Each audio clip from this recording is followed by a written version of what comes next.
은혜와 행복의 초대로 세미나를 하고 5단어만 적어 놓으세요. 5개로 나눠 가지고 5개 적어 놓으시고 그거에 맞춰 가지고 잠시 정리해서 공부하도록 하겠습니다.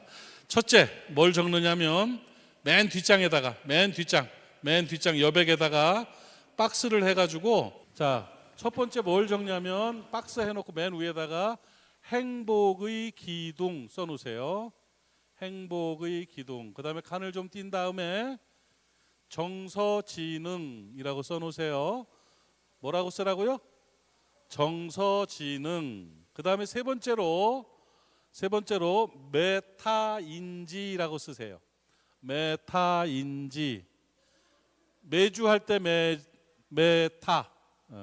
메타인지라고 쓰시고요. 그 다음에 네 번째로 박스 해놓고 5개 쓰는 거예요. 네 번째로 정서독소라고 쓰세요. 정서독소. 그 다음에 5번째 애착유형이라고 쓰십시오. 애착유형이라고 쓰세요.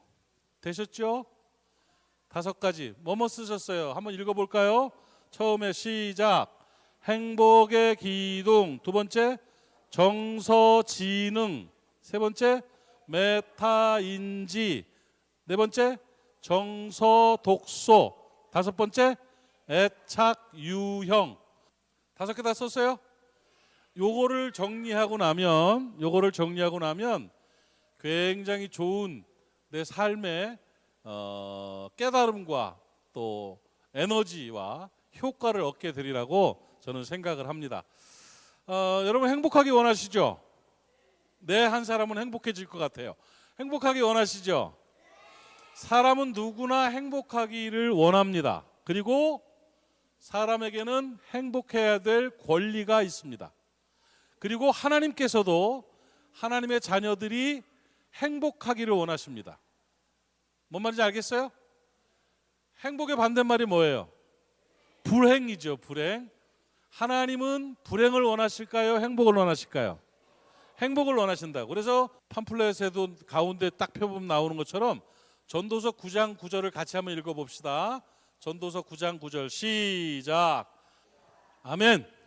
그러니까 사람의 행복은 하나님의 뜻이에요. 그러니까 하나님의 뜻대로 살려면 행복하게 사셔야 돼요. 근데 행복이라는 게 마음대로 됩니까? 잘 안 되죠. 그러니까 행복을 누리려면 준비해야 될 게 있다는 거죠. 목사님이 한 10년 넘은 일이에요. 미국의 뉴욕을 갔는데 그때 뉴욕에 제 친구 목사가 목회를 하고 있었어요. 근데 그 친구랑 이제 여행을 한 4시간 정도 차를 타고 가는 여행을 가는데 아주 뜨거운 여름이었는데 여행을 가면서 이제 이런저런 얘기를 하면서 여행을 가는데 그 친구가 장난기가 참 많은 친구야. 운전하고 가던 한참을 이제 나는 운전석 옆자리에 앉고 얘기하면서 이제 운전하고 가는데 막 땀이 얼마나 나는지 덥고 에어컨을 켜놔도 덥고 막 너무 막 짜증나게 힘들 정도로 더워. 막 등이 다 뜨겁고 막 엉덩이가 뜨겁고 막 그래가지고 아니 뭔 놈 에어컨을 켰는데도 이렇게 덥냐, 날씨가 몇 도가 되는데 그러냐 막 그랬더니 알고 봤더니 이 친구가 장난을 하느냐고 내 자리에 엉덩이를 뜨겁게 하는 엉따를 켜놓은 거야.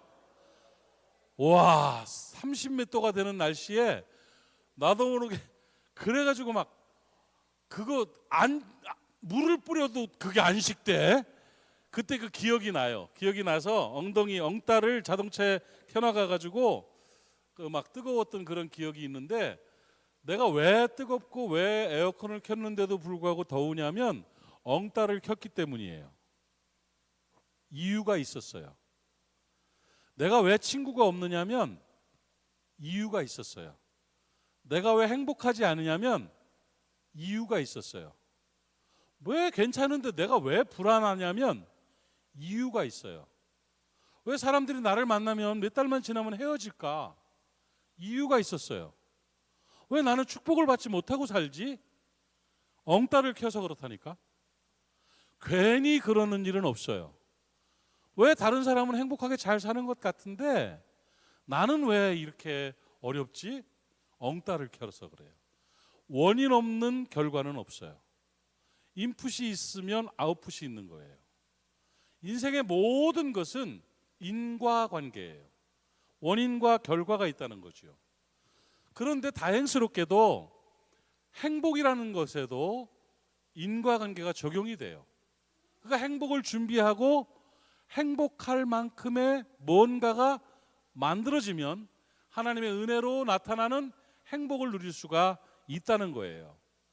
그래서 인생을 사람이 살아가면서 정말 필요한 것들이 뭔가, 어떻게 해서 행복해질 수 있는가? 여기서 중요한 도구를 하나 찾는다면 행복이라는 것을 두 가지 도구로 찾을 수가 있는데, 하나는 뭐냐면 사람이고요. 사람이에요, 사람. 행복이 뭐라고요? 또 하나는 그 사람이 아닌 나예요. 그러니까 이게 이제 행복을 만들어내는 에너지가 될 수 있을 텐데, 자, 오늘 첫 번째 메모해 놓은 게 뭐예요? 메뉴에 행복의 기둥이라는 거죠. 행복을 지탱해 나가고 세워가는 기둥이 뭐냐? 두 가지. 목사님이 여러 번 교회에서 말씀을 드렸는데, 행복은 두 가지의 조건을 통해서 행복이라는 외형적인 기둥이 세워져요. 하나가 뭐냐면 보람이에요. 또 하나가 뭐냐면 재미예요. 따라합시다. 보람, 재미. 이걸 가로를 치고 가치, 즐거움 이렇게 해도 돼요. 그러니까 보람과 가치라는, 행복은 두 기둥이 있어서 두 기둥이 행복을 만들어내는데, 그 두 기둥의 첫 번째가 뭐냐면 보람이라는 거예요. 보람. 그 다음에 재미. 이걸 다른 말로 하면 가치 있는 일, 가치와 즐거움이다, 이렇게 말할 수가 있는 거죠. 그러니까 보람과 재미라는 것이, 보람이라는 것과 재미라는 것이 균형이 맞게 되면 행복을 누리게 되는 거예요. 뭔가 보람된 일을 하면 행복해지죠. 그죠? 오늘 막 댄스하고 막 그러니까 재밌죠? 그게 행복이죠. 맞잖아. 그러니까 대답한 거야? 저렇게 재밌게 대답하니까 너무 행복해지죠. 이런 거예요. 그래서 보람과 재미, 가치와 즐거움이라는 두 기둥이 있어야 된다는 거예요. 여러분, 행복하기를 원한다면 보람 있는 일을 선택하십시오. 뭔가 보람된 일을 하십시오. 그리고 행복하기를 원한다면 재미있는 일을 하십시오. 뭔가 즐거운 일을 찾아내세요. 내가 뭘 재밌어 하고 있는지도 모르고 사는 한국 사람들이 많아요. 당신은 뭐 할 때 재밌습니까? 하면 난 재밌는 게 없어. 난 잘 몰라요. 정말 안타까운 삶이에요. 내가 뭘 해야 재밌는지를 모를 정도로 인생을 버겁게 살아온 거예요. 하나님께서는 전도서 9장 9절에서 내 아내와 즐겁게 살지어다 말했어요. 내 남편과 즐겁게 살지어다. 내 인생을 좀 즐기면서 살아라, 이렇게 말하고 있는 거예요. 그런데 우리가 그 새마을 운동의 여파인 것 같아요. 잘 살아보세, 잘 살아보세, 새벽종이 울렸네 뭐 하면서 새벽부터 일어나가지고 뭔가 치열하게 살아야 잘 사는 것처럼 인식된 시대를 살아왔어요. 우리가 이제 그러지 마세요. 내가 뭘 해야 재미있는지를 파악하고 재미거리를 찾아내야 행복해져요. 내가 보람된 가치 있는 일을 해서 보람을 찾아야 행복해지는 거예요. 그래서 보람과 재미를 잘 발전시켜 나가면 여러분이 행복해질 수가 있다 하는 것이죠. 그러면 이 행복을 만들어내는데 행복을 만들어내는 행복이라는 것, 그 행복이 뭐냐 이거예요. 행복이 뭐냐? 행복의 정의는 여러 심리학자들이 많이 얘기하지만 뭐 보람된 일을 하는 것도 행복한 거고, 재미있는 일을 하는 것도 행복한 거고, 가치 있는 일을 하는 것도 행복한 거고, 즐거운 일을 하는 것도 행복한 거고, 다 행복한 것이지만 저는 이 행복을 정의할 때 가장 중요한 정의로 제 스스로가 인정하는 것은 심리학자인 데니얼 커너먼이 말한 행복이란 무엇인가에 대한 답이 난 제일 좋아요. 진짜 행복이 뭐냐? 데니얼 커너먼이라는 심리학자, 노벨 경제학상을 받은 사람이죠. 내가 좋아하는 심리학자 중에 한 분인데, 데니얼 커너먼은 뭐라고 그랬냐면 행복은 기분 좋은 상태가 유지되는 것이 행복이다 이거예요. 기분 좋은 상태가 유지되는 게 행복이라고요. 아니 아무리 보람 때도 기분 나쁘면 행복 안 해요. 그렇죠? 잠깐 좋았다 기분 좋았다가 확 기분 나빠지면 행복하지 않은 거죠. 그러니까 행복은 뭐냐? 보람과 재미라는 이 균형감 있는 삶의 모습을 통해서 기분 좋은 상태가 유지되는 거라는 거예요. 그러면 기분 좋은 상태는 어디서 만들어요? 어디서 만들어? 기분이라는 말 알아요? 기분은 마음이죠. 인간을 구성하는 요소가 지정의라고 그러죠. 지식과 감정과 의지예요. 그래서 이 지정의 중에 사람들은 생각해요. 뭔가를 판단할 때 이성으로, 의지로 판단한다고 생각해요. 뭘 결정할 때 의지로 결정한다 이렇게 생각하죠. 지식과 감정과 의지, 이성이 있을 때, 지정의가 있을 때 뭘 중요하게 하냐면 지식이 많은 것, 의지, 이성적으로 뛰어난 사람이 판단력 있고 좋은 사람이라고 생각하는데, 심리학자들이 밝혀낸 결과가 뭐냐면 인간이 무엇인가를 결정할 때는 지식으로 결정하는 것도 아니고 이성으로 결정하는 게 아니고 감정으로 결정한다는 거예요. 그래서 인간이 가지고 있는 지정의의 삶의 방식을 결정하는 요소들 중에 제일 중요한 건, 물론 다 중요합니다. 밸런스가 맞아야 되는데 가장 중요한 것은 지성이나 의지, 이성이 아니라 감성이라는 거예요. 감정으로 결정하고 지식으로 분별하고 이성으로 발표하는 거예요. 그러니까 내가 이성적으로 판단한다고 그러죠? 아니에요. 내면에서는 이미 감정으로 결정이 돼 있는 거예요. 그래서 인간을 지배하는 지정의 중에 가장 중요한 능력은 감성입니다, 여러분. 뭔 말인지 아시겠죠? 이성으로 결정이 아니에요. 지성으로 결정이 아니에요. 감정이에요. 그래서 과거에는 지성이나 이성을 말하는 IQ, 지능지수에 대해서 관심을 많이 가졌지만, 근세기에 들어서 학문이 발전하면서 인간에 대한 탐구가 더 분명해지면서 데니얼 골맨이라는 학자에 의해서 감성지수라는 EQ, 감성지수라는 것이 발표가 되어지고 이야기가 되어졌어요. 그래가지고 인간에게 살아가는데 인간관계를 하고 사업을 하고 학문을 하고 행복을 누리기 위해서, 성공하기 위해서 살아가는 요소 중에 제일 중요한 요소가 IQ가 아니라 EQ라는 거예요. 지능지수가 아니라 감성지수가 중요하다, 이렇게 말을 하고 있죠. 감성지수. 그래서 감성지수를 다른 말로 표현하면 그걸 뭐라고 부르냐면, 제가 두 번째로 뭘 적어 놓으라고 그랬죠? 정서지능이라는 말로 적어 놓으라고 그랬죠? 숫자로 계산하고 그 비율로 이해하기 좋도록 지능이라는 표현을 썼는데, 여러분, 인간이 살아가면서 행복을 누리기 위해서 정말 중요한 요소가 정서지능이에요. 따라합시다. 정서지능.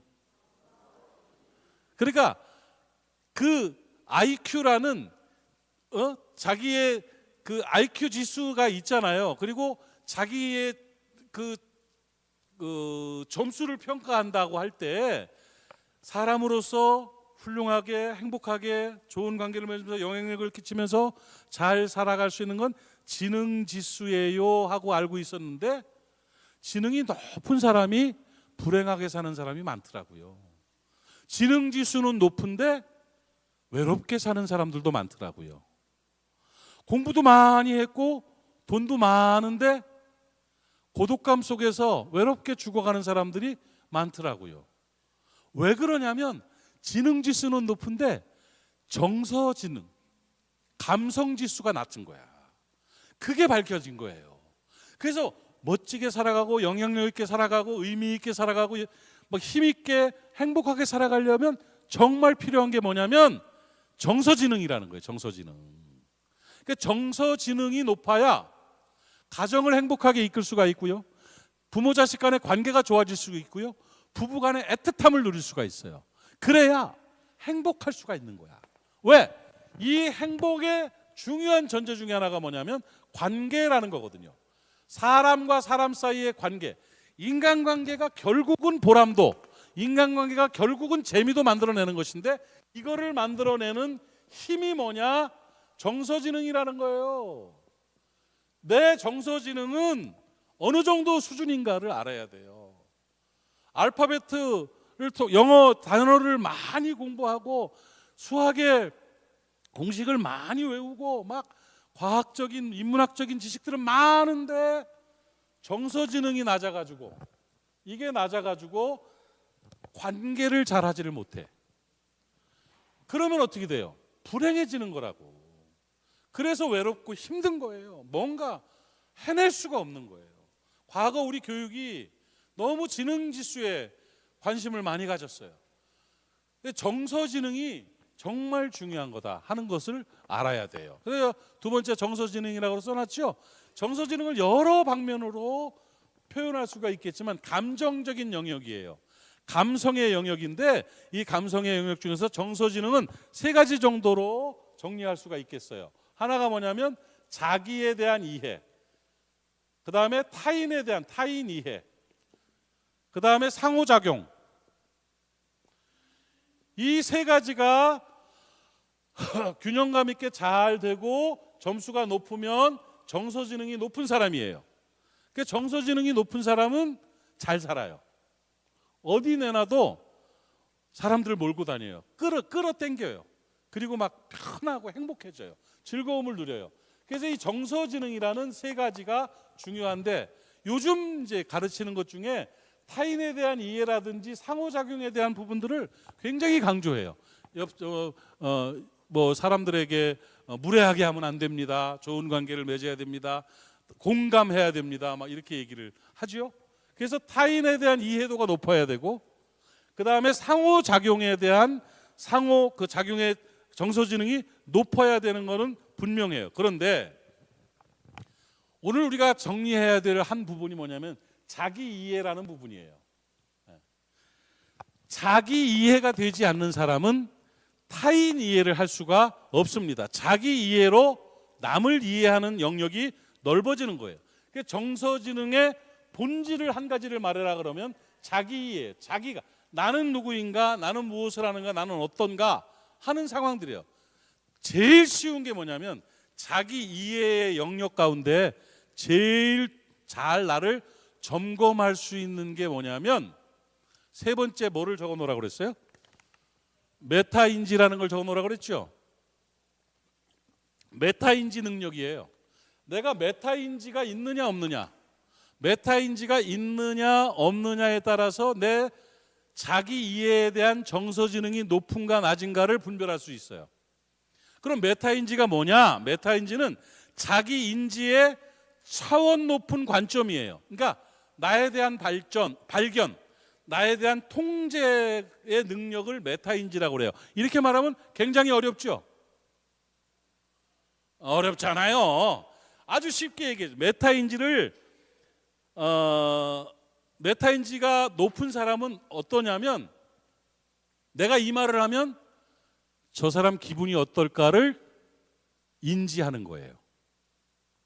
그러니까 내 말이, 내 생각이, 내 행동이 저 사람에게 어떤 영향을 미칠까에 대한 인지를 하는 사람이 메타인지가 있는 사람이에요.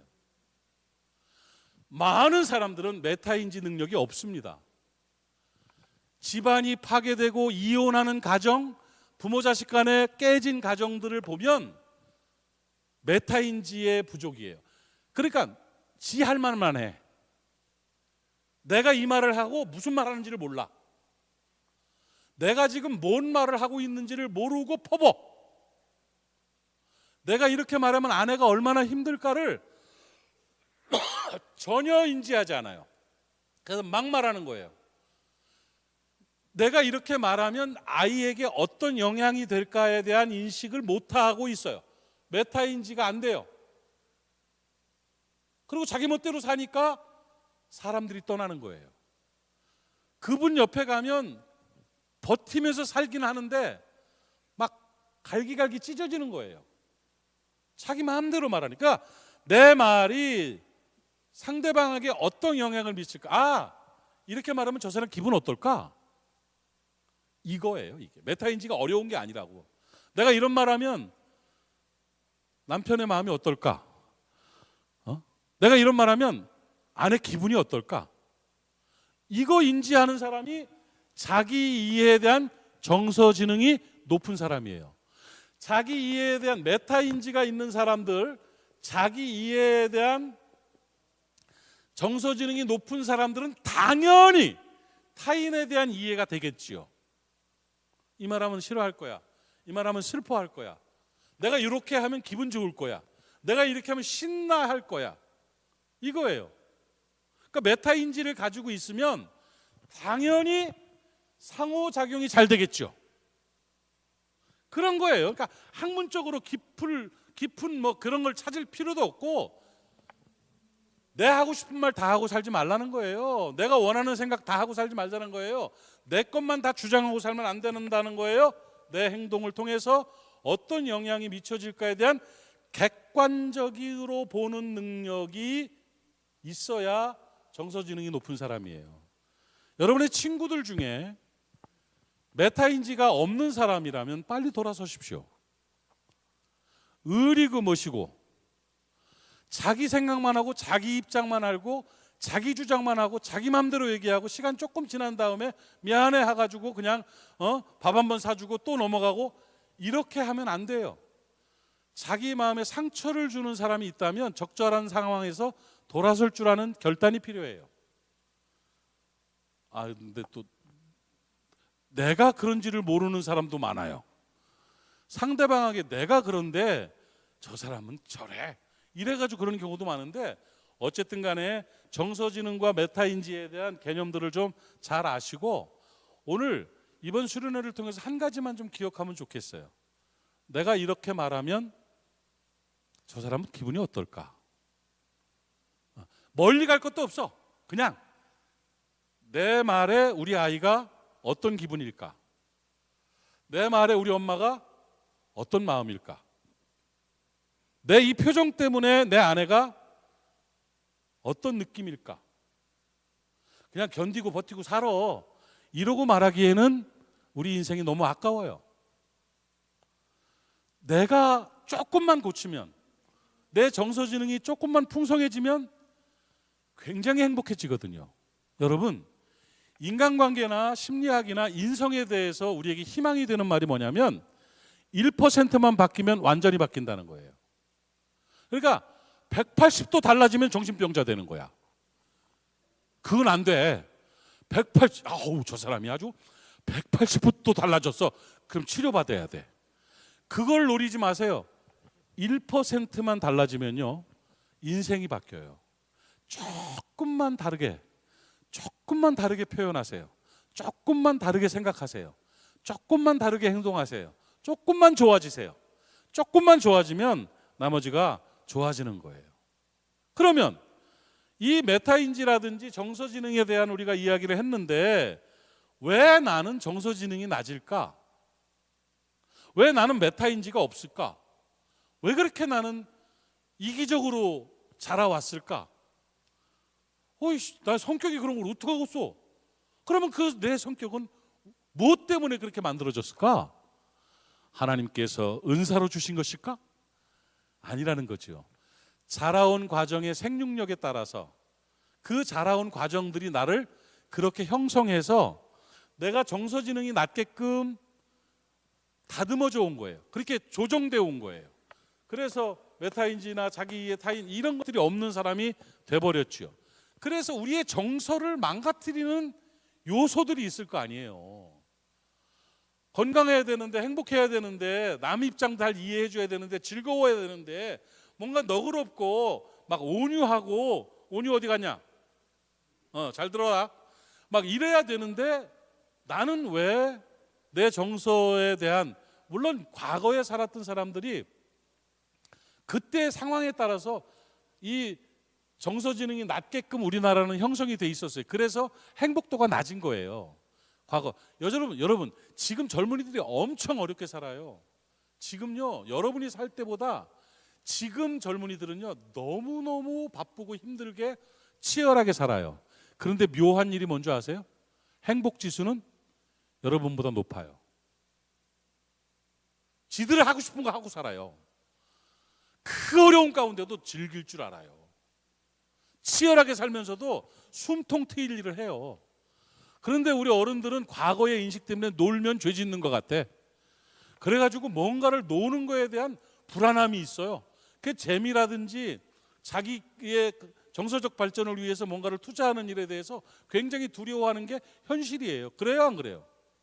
아마 지금 이것도 마찬가지. 우리 놀러 갑시다 해가지고 1박 2일 수련회 왔잖아. 근데 그게 왜 수련회야? 그냥 놀러 가는, 캠핑 간다든지 놀러 간다든지 하면 되는데 저녁 시간에 모여서 왜 이걸 해야 돼 지금? 그동안 우리가 그렇게 해왔기 때문에 이거 안 하고 그냥 가면은 에이씨 가서 밥만 먹고 놀기만 하다 왔네. 그 얼마나 좋은 일인데 에이 가서 밥만 먹고 놀기만 하고 왔네. 이럴까봐 하는 거예요 지금. 이럴까봐. 우리들이 지금 그런 인식 속에 살아가고 있다는 것이죠. 근데 요즘 애들이 그래도 다행스러운 게 과거보다 훨씬 치열하게 살면서도 자기 행복지수는 높다는 거지요. 우리가 살아오면서 정서지능이 낮을 수밖에 없고 관계에 대해서 우리가 건조할 수밖에 없는 내 정서를 형성하는 요소들이 있었다는 거예요. 그래서 내가 네 번째로 뭘 적으라고 그랬어요? 정서 독소라는 거예요. 우리의 정서를 괴롭게 하는, 우리의 정서의 에너지를 뺏어가는, 내가 지난 50년 동안 자라오면서 어머니에 의해서, 아버지에 의해서, 친구에 의해서, 삶에 의해서 계속적으로 나한테 침투돼서 나도 모르게 바이러스처럼 영향을 받은 정서 독소가 있어요. 그 정서 독소는 뭐 학자들에 따라서 이름들은 다 다르게 말하지만 나의 정서를 해치는, 정서 지능을 낮추는 정서 독소가 4가지 정도로 정리되어 있습니다. 그러니까 이게 있으면, 그러니까 감기 바이러스들 중에 기침 나게 하는 바이러스도 있고, 콧물 나게 하는 바이러스가 있고, 머리 아프게 하는 바이러스가 있고, 열 나게 하는 바이러스가 있고, 이런 거 있죠. 그걸 다 통틀어서 뭐라고 그래요? 감기 이러잖아요. 감기, 몸살. 이것처럼 우리의 정서 속에 정서를 병들게 하는 정서 독소가 4가지가 있어요. 그 앞에는 다 뭐가 붙냐면 과도한이라는 게 붙어요. 자, 이 4가지 정서 독소를 소개할 테니까 여러분 안에 이런 바이러스가 있다면 뽑아버리십시오. 첫 번째, 과도한 수치심이에요. 과도한 수치심. 그 과도한 수치심으로 인해서 정서 지능이 낮아지게 되는 거예요. 수치심이 인간을 가장 괴롭게 하는 일이에요. 이게 자기에 대한 성찰이 아니라 자기 기준이 높아서 자기 기준에 못 따라가는 수치심이 있는 거예요. 치욕, 모욕, 수치심. 과거에 보면 정치인들 중에 아주 열심히 살았던, 잘 나갔던 정치인들 중에 스스로 목숨을 끊는 아주 불행한 일을 하는 사람들이 있었어요. 정말 가슴 아픈 일인데 이제 심리학자들은 그걸 연구를 하죠. 과거에 뭐 노무현 전 대통령님도 있었고, 그 다음에 우리 민노당 노회찬 대표님도 있었고, 최근에 우리 동네에 그쵸? 누구야? 장제환 의원도 그렇고, 이런 분들이 뭐 어떻게 보면 저는 굉장히 아까운 분들인데 그냥 그렇게 됐어요. 그거는 뭐 사람들은 말을 편하게 말합니다만 더 많은 게 드러날까봐, 그래 더 많은 게 드러나서 어려울까봐, 자기 당이 어려워질까봐. 아니에요. 심리학적으로 보면 그게 전부 다 뭐냐면 과도한 수치심 때문이에요. 인간이 제일 견디기 힘든 정서 독소가 수치심이에요. 수치심. 그러니까 수치심 때문에 그 수치심을 이길 수가 없어서 그래가지고 그런 일을 경험하는 경우들이 많다는 것이죠. 여러분, 그리스도인들은 수치심을 느끼지 않아도 됩니다. 예수께서 이미 치욕을 당하셨고 우리에게 풀어주시고 열어주시는 은혜로 함께 해주셨음을 여러분 믿으시기를 바랍니다. 그럼요. 이 수치심을 다른 말로 하면 자기에 대한 과잉 기준이 설정된 거예요. 다른 말로 하면 교만이에요. 나는 이만큼 할 수 있는데 그게 안 되니까 에이 하고 수치심 때문에 부끄러워하고 막 괴로워하는데 그거 좋지 않다는 거예요. 하나님의 은혜로 주님 주인 되심을 바라보면서 아유 내가 좀 실수는 했구나. 그러나 하나님께서 또 해결해 주실 것이고 이제 잘해야지. 요 정도로 돼야지. 과도한 수치심을 갖는 것은 정서 독소가 되는 거예요. 두 번째는 뭐냐면 외로움이에요. 고독감. 내가 혼자라는 스스로라는 이게 악순환이 되는데 못되게 하니까 혼자 있는 거예요. 못되게 하니까 외로운 거예요. 혼자 있어도 즐거운 사람은 괜찮아요. 그런데 혼자 있으면 못 견뎌. 너무 힘들어. 그런데 그 고독감이 너무 커. 과도한 고독감이 정서 독소가 됩니다. 여러분 옆에 좋은 친구들이 많아지시기를 바랍니다. 친구 중에 제일 좋은 친구는 교인들이에요. 교인들. 진짜예요. 친구 중에 최고는 천국 가서 함께 살아갈 교우들이에요. 그러니까 그렇게 잘 친하게 지내고 밥도 같이 먹고 외로움 느끼지 않도록 그렇게 잘 살아가셨으면 좋겠어요. 세 번째 정서 독소는 뭐냐면 두려움이에요. 두려움. 뭔 두려움이냐면 버림받음에 대한 두려움. 내가 이렇게 사귀다가 나 까이면 어떡하지? 이러다가 저 사람 날 버릴 수 있을 거야 하는 늘 뭔가 버림받는 거에 대한 두려움 때문에 정서 지능이 낮아지는 거예요. 제가 젊을 때죠. 아주 젊을 때 20대에 고아원 원목을 했었어요. 그때 고아원 원목을 하면서 제 아내는 거기 사회복지사를 하고 저는 원목을 하면서 이제 고아원에서 아이들 128명과 함께 살았는데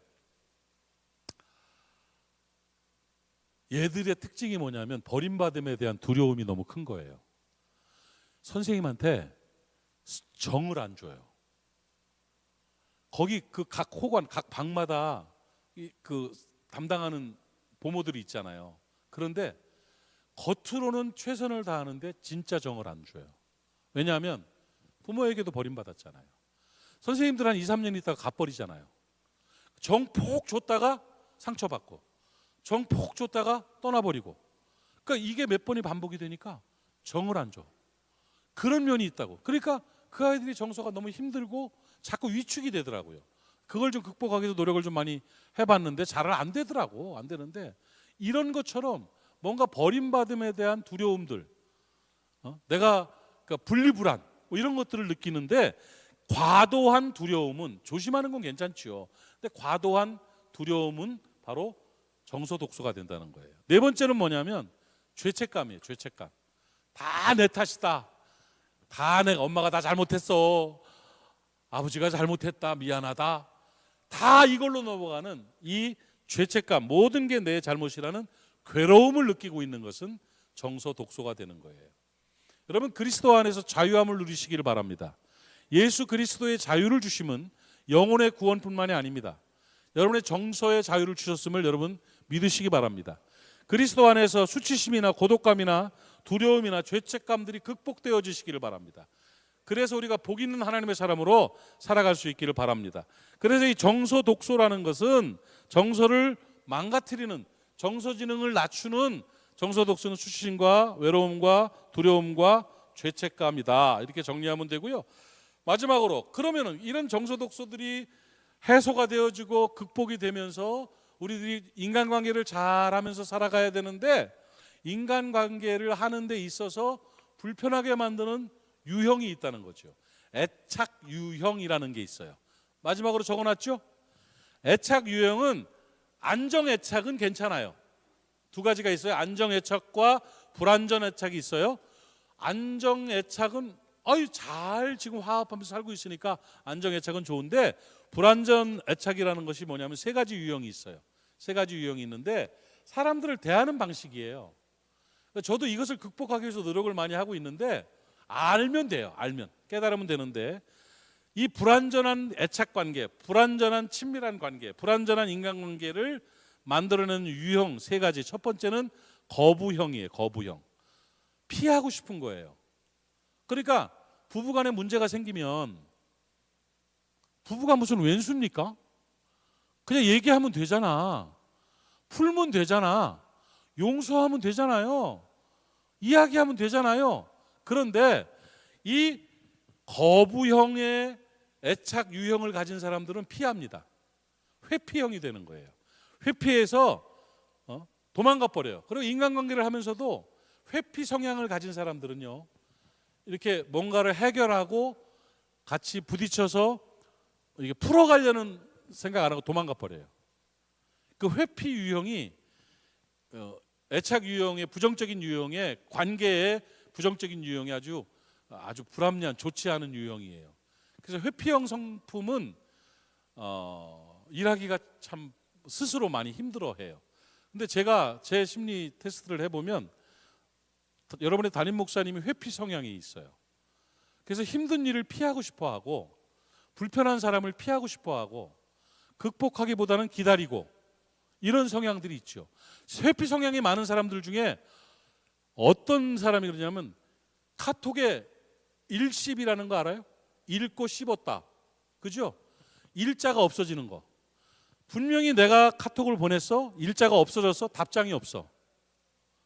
그러면 상대방은 굉장히 길 가다가 안녕하세요 하고 인사했는데 이러고 가는 사람이랑 똑같은 거야. 요즘 젊은 세대는 더 그래요. 만약에 젊은 세대가 카톡을 보냈을 때 씹었다. 그러면 관두자는 얘기구나. 이렇게 들어요. 인식이 그래요. 젊은 애들하고 또 카톡을 하고 있다가 갑자기 전화해버리면 기분 나빠해요. 아이 뭐야 왜 전화를 해. 카톡 했으면 톡으로 계속 해야지. 전화 듣기 싫어하는 사람, 전화를 피하고 싶은 사람 많은데 어쩌든 간에 회피 유형이 있는 사람들은 읽고 답장을 안 해요. 그냥 그러려니 하고 스스로 자기 마음대로 판단해요. 그러면 상대방은 불쾌해지고 힘들어지는 성향들이 많다는 거죠.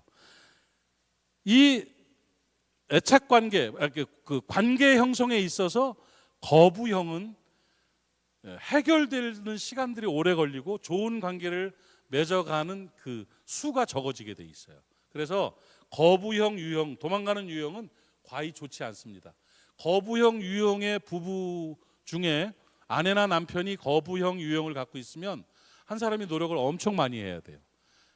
정말 그 거부형 유형을 좀 기분 나쁘면 말을 안 해. 집에 안 들어와. 환장하지. 전화를 안 받아. 뭔가를 풀어가야 될 거 아니야. 적당히 하고. 근데 그렇게 되면 반대편의 사람은 굉장히 많이 버거운 그런 모습이 되죠. 그 다음에 이제 두 번째 부정적인 겁니다, 여러분. 불완전한 그 애착 관계를 말하는 거죠. 두 번째 유형은 집착형이에요. 집착형. 그러니까 거부형만큼이나 불편한 유형이 바로 집착형이에요. 집착이라고 그래가지고 달라붙는 게 아니라 따지고 들어요. 해보자, 해결하자 이거예요. 무슨 일이 있어도 꼭 딱 붙어요. 무슨 일이 있어도 딱. 그런데 비난적으로 집착을 해요. 자기가 이기려고 하는 거예요. 앉아봐, 내 말 들어. 앉아. 해놓고 자기가 이 일에 관심이 있어. 이 일을 해결하고 싶어. 그러나 네가 잘못한 거잖아. 그래 미안해. 그 일은 내가 미안해. 그런데 말이야. 그래도 이렇게 말하는 거. 여러분 사과를 제일 잘못하는 방법이 사과하고 그런데 그래도 이렇게 말하는 건 사과한 거 아니에요. 사과는 미안해. 다시는 안 그렇게 끝나야 돼요. 미안해. 미안하긴 미안한데 그래도 당신도 조심해야 될 거 아니야. 이건 사과를 수단으로 사용하는 거예요. 진짜 사과가 아닌 거예요. 그리고 뭔가 이렇게 가족들이 함께 있을 때 아이들 앞에서 실수를 했어요. 실수를 했어. 그래놓고 집에 안방에 들어가가지고 남편한테 아까 내가 화내서 그랬어. 여보 미안해. 풀어. 미안해. 그만해. 하고 끝나. 그거 진짜 사과 아니에요. 가족들 앞에서 잘못했으면 애들 불러놓고 사과해야지. 여보 내가 잘못했어. 얘들아 내가 아빠한테 잘못했다. 이런 상황이라 그랬다. 미안해. 내가 실수했어. 용서해. 이래야 진짜 사과지. 근데 이 집착형의 사람들은 따지고 들어요. 뭔가 그래도 비난형 집착이라고 그래요.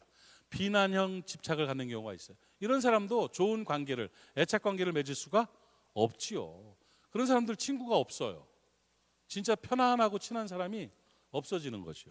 세 번째 유형이 두려움이에요. 두려움. 위축되는 유형이에요. 위축. 이거는 사람들 많이 그런 거 갖고 있습니다. 그냥 이 다음에 안 좋은 일이 생길 거가 두려워서 눌러버려요. 그냥 참아버려요. 남편들 그런 경우 많다며요. 아내들이 무서워서 에이, 하고 마는 거. 표정들이 상당히 불편해 보이시는데 아무튼 간에 그런 거예요. 이 두려움형이죠. 내가 만약에 이 말을 하면 아유 또 며칠 또 불편해질 테니까 참고 말자 하고 회피해버리는, 위축돼버리는 그런 유형들도 상당히, 물론 잘 참는 건 괜찮겠지만 이게 얼어붙는 그런 유형이죠. 딱 얼어붙어가지고 심리적으로 확 위축이 돼버려서 그냥 단절이 탁 돼버리는 이런 유형들이 있다는 거죠. 그런 거부형, 집착형, 두려움형들이 있다면 우리들이 이제 풀어갈 수 있는 건강한 안정애착으로, 안전한 관계로, 행복하고 유연한 관계로 돌아갈 수 있는 그런 방법들이 필요하다 하는 것입니다. 감정 조절 능력이에요. 결국은요. 정서지능이라는 것은 감정 조절 능력이 있어야 상호작용 능력이 향상돼서 좋은 인간관계를 맺을 수가 있고, 좋은 인간관계를 맺어야 즐거울 수도 있고 보람될 수도 있고 행복할 수가 있는 거예요. 불행은 사람 때문에 오고 행복도 사람 때문에 옵니다. 좋은 사람들이 여러분 주변에 많으시기를 바랍니다. 나이는 많은데 메타적 인지나 감정 조절 능력이 없는 사람은 외롭게 죽습니다. 틀림없습니다. 연세가 높은 분들은 더 아량이 있어야 됩니다. 여러 가지를 할 수 있는 기능적인 힘이 있어야 됩니다. 체육은 하지 못해도 마음의 이 정서적 능력이 강해야 돼요. 지적 능력이, 정서적 능력이, 정서지능이 높아가지고 근육질이 돼야 돼. 정서가 근육질이 돼서 이것저것 다 받아들일 줄 알고 이렇게 저렇게 다 수용할 줄 알고 메타인지가 높고 감정 조절 능력이 있는 사람이 돼야 된다는 것입니다. 아셨죠? 오늘 굉장히 어려운 강의예요. 근데 여러분이 너무 쉽게 들어서 또 쉽게 까먹을 수 있겠어요. 그런데 5가지 적어놨죠? 적어놨는데 여기서 여러분이 한번 생각을 해보세요. 아, 내가 행복하기 위해서 2 기둥이 있어야 되는데 보람과 재미를 균형 있게. 너무 보람된 일이 없이 매일매일 밥만 먹고 앉아 있으면은요 행복하지 못해요, 여러분. 어떤 할머니가 자기는 잠이 안 온대. 왜 잠이 안 와요? 그때 자다 깨고 너무 잠이 안 온대. 낮에는 뭐 하냐고. 낮에 잔대. 그럼 낮에 자면 밤에 잠 안 오지. 안 그래요? 그 누구나 그렇지. 하루 종일 앉아 텔레비 보고 저녁에 무슨 잠이 와. 그러니까 활동하고 보람된 일을 하고 뭐라도 하고 동사무소 앞에 가서 마당이라도 쓸고 말이야. 뭔가 보람된 일을 하고 거기서 또 즐거움을 누릴 수 있을 때 행복의 기둥이 세워지는 것이고, 정서지능이라는 단어 기억하세요. 내 정서지능이 높은가, 정서지능이 미개한가, 낮은가. IQ가 50이고 30이면 속상할 거 아니에요. 근데 다 IQ는 120이고 100이고 막 그런데 정서지능, 감정적 정서지능은 막 30, 50 이렇게 돼버리면 옆에 사람들이 너무 많이 불편해지는 거예요. 그러니까 정서지능이 높아지기를 바랍니다.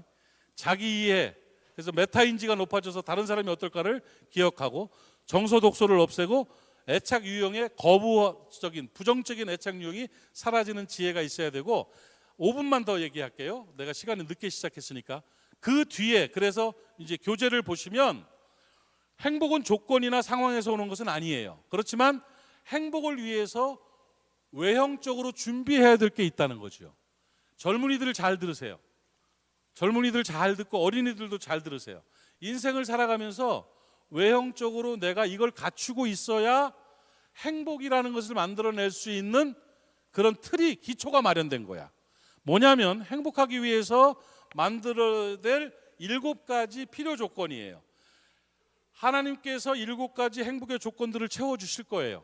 이 7가지 조건을 축복이라고 부르고 은혜라고 부르는 거예요.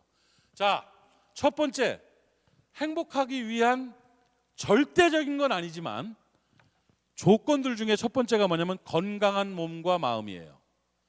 몸이 건강해야 됩니다, 여러분. 그래서 건강을 위해서 노력을 하십시오. 건강을 잃어버리면 다 잃어버리는 거예요. 목사님들 사이에 이제 장난삼아 나이 먹은 목사님들 사이에 하는 얘기가 있어요. 건강 잘 챙겨. 그러면 알았어, 열심히 운동하고 있고 건강하게 하고 노력해. 그러면 툭 하는 말이, 하나님이 죄진 놈은 회개시켜서 쓰시는데 병든 놈은 안 쓰신디야. 그러니까 병들지 말어. 이런 농담을 해요. 근데 굉장히 그 의미 있는 얘기예요. 건강을 잃어버리면 너무 많은 걸 잃어요. 그렇기 때문에 건강을 위해서 노력하시고요. 어느 성공을 가르치는 그 학자 한 분이 나와가지고 목표가 생긴 사람, 박사가 되겠다, 의사가 되겠다, 운동선수가 되겠다, 목사가 되겠다, 혹은 세상을 움직이는 어떤 사람이 되겠다, 큰 부자가 되겠다, 뭐 재벌이 돼가지고 뭘 하겠다, 정치인이 되겠다는 중요한 목표가 생긴 사람에게 가장 먼저 요구하는 첫 번째가 뭐게요? 달려라, 걸어라. 목표가 생겼으면 운동하라는 거예요.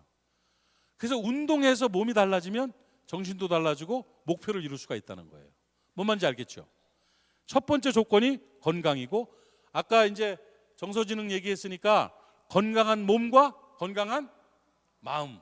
두 번째는 적절한 재산이에요. 내가 아까 삼겹살을 먹을 때 너무 짜게 먹었나 봐.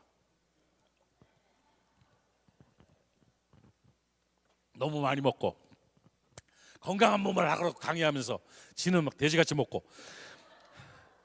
문제예요, 문제. 두 번째, 적절한 재산이 필요해요. 그러니까 돈 관리가 중요합니다. 돈이 인생의 목적은 아니에요. 그런데 목적을 이룰 수 있는 중요한 도구는 됩니다. 그래서 돈벌이를 잘 하세요. 지혜롭게 돈을 벌고 지혜롭게 돈을 관리하세요. 그래서 뭐 돈과 전혀 관계없는 일을 하는 사람들도 있어요. 그건 괜찮아요. 그곳에서 보람을 찾고 그것을 하나님의 은혜로 살아가고 있다면 오케이. 그러나 보편적으로 사회생활을 하면서 필요한 것 중에 하나가 돈입니다. 그래서 적절한 돈을 가지고 있어야 돼요. 돈에 대한 개념은 세 가지가 있어야 돼요.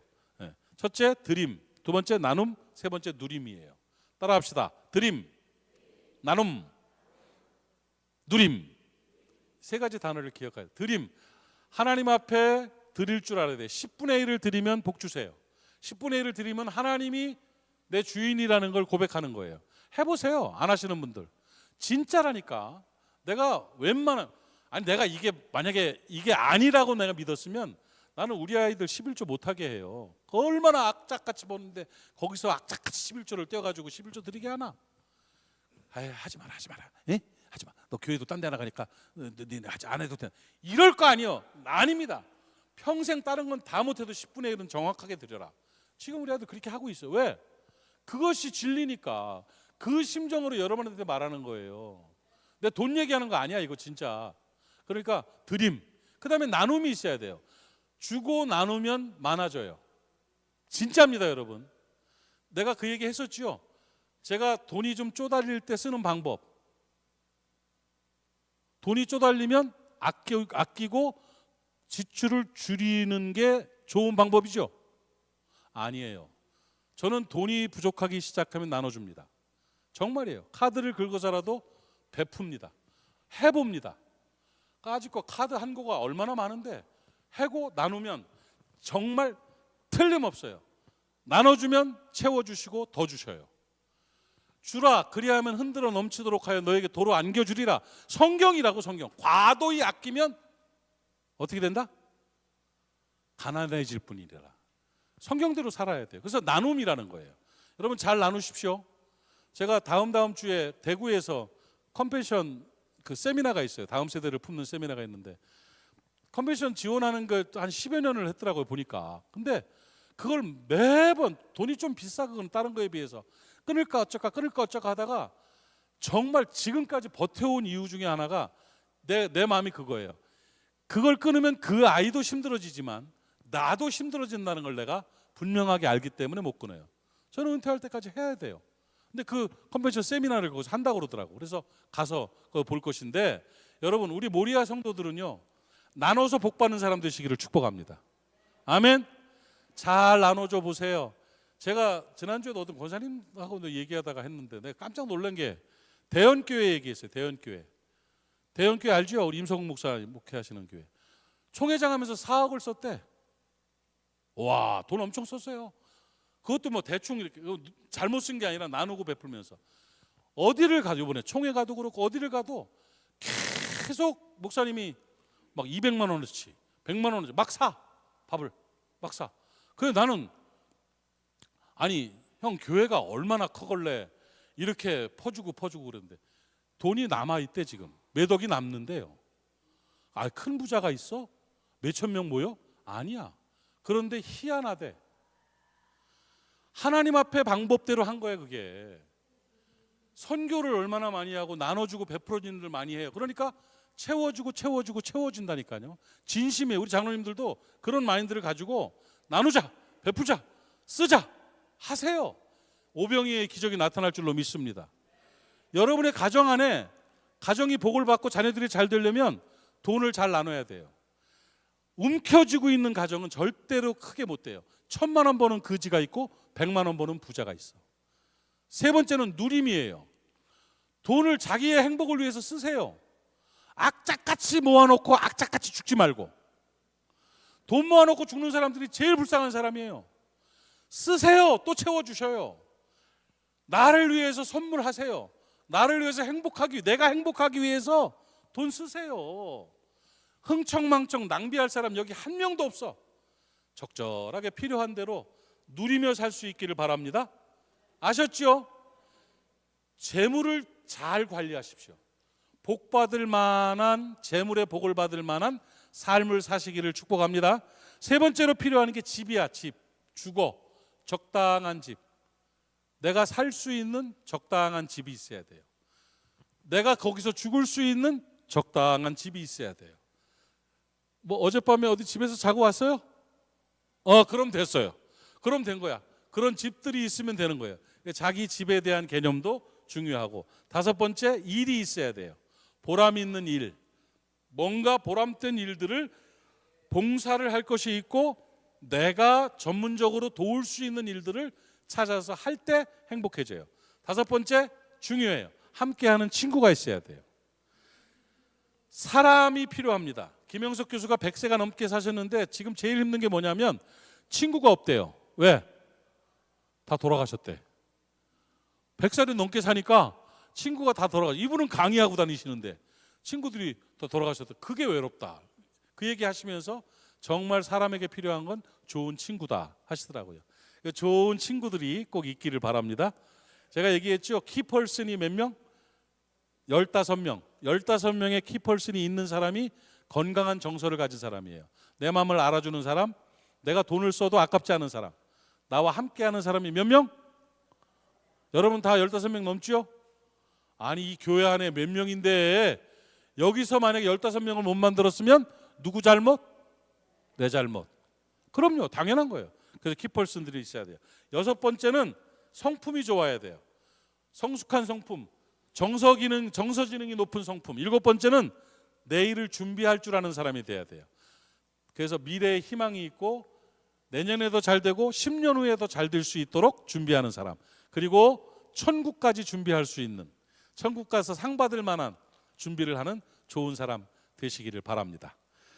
오늘 은혜와 행복의 초대로 심리적인 이야기, 인간관계론, 행복론을 얘기했는데 뭐 이걸 다 정리해가지고 외워가지고 할 필요는 없겠지만 한두 가지라도 내 마음에 그래 좋은 사람이 내 주변에 많아져야지, 내 정서 지능이 얼마나 되는지 한번 점검해 봐야지, 나를 괴롭히는 정서 독소들을 제거하고 내가 7가지를 잘 준비하고 있는지를 한번 고민해 봐야지 하는 마음을 먹었으면 오늘 강의는 성공한 것이고 또 그런 은혜가 있기를 바랍니다. 아셨지요?